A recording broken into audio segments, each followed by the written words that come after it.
Pemirsa, memperingati Hari Raya Idul Adha 1440 Hijriah, Sekolah Dasar Negeri 23 Kota Banda Aceh menyembelih 6 ekor sapi. Dan prosesi penyembelihan di Hari Raya Kurban tahun ini, seluruh warga sekolah terlibat dalam kegiatan memiliki edukasi bagi siswa untuk berbagi.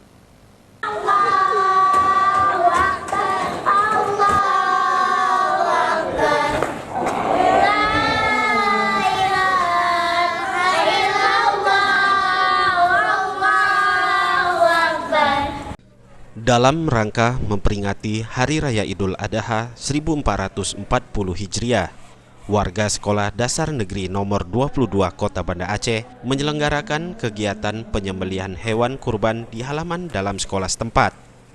Dikatakan Kepala Sekolah SDN 22 Kota Banda Aceh, Haja Asnaini, penyembelihan hewan kurban tahun ini sebanyak 4 ekor sapi diantaranya merupakan hasil menabung para murid yang ditabung pada hari Jumat senilai Rp2.000. Program menabung untuk hewan kurban sudah sejak lama dilakukan. Hal ini selain untuk edukasi bagi murid, untuk berbagi kepada sesama, juga memaknai momen berkurban tersebut sehingga selalu ikhlas. Sedangkan 2 ekor sapi lokal lainnya adalah hewan kurban dari para majelis guru dan keluarga guru. Sedikitnya ada 398 bungkus daging kurban yang disediakan dari 6 ekor sapi kurban yang disembelih tersebut. Kemudian, daging sapi dibagikan kepada siswa dan siswi yang layak menerima di SDN 22 setempat. Kita memang sudah memasukkan program ke dalam kalender pendidikan sekolah kita, bahwasanya untuk penyelenggaraan kurban ini memang sudah menjadi agenda tahunan yang kita laksanakan di SD 22 ini.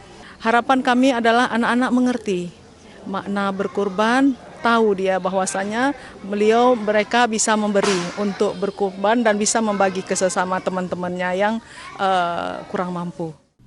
Sementara itu, Ketua Komite SDN 22 Kota Banda Aceh, Hairil Anhar, menyebutkan kegiatan penyembelihan hewan kurban yang dilaksanakan setiap tahunnya di sekolah ini merupakan kebiasaan positif dan memiliki edukasi bagi siswa dan siswi yang kurang mampu, yatim piatu, dan fakir miskin atau yang layak menerimanya. Sepanjang saya menjabat di sini, saya melihat bahwa ini suatu pembelajaran yang sangat baik. Memang kalau kita lihat dari syarat untuk berkorbannya, mungkin mereka belum sampai belum bisa. Tapi ini pembelajaran yang sangat bagus untuk mereka. Di suatu saat nanti mereka sudah dewasa, mereka bisa jalankan seperti ini. Dan kami sangat bangga juga dengan SD Negeri nomor 22 Banda Aceh, bahwa ini mungkin udah yang kesekian kalinya ya, yang saya lihat memang dan dari tahun ke tahun selalu meningkat. Tim Liputan Aceh TV.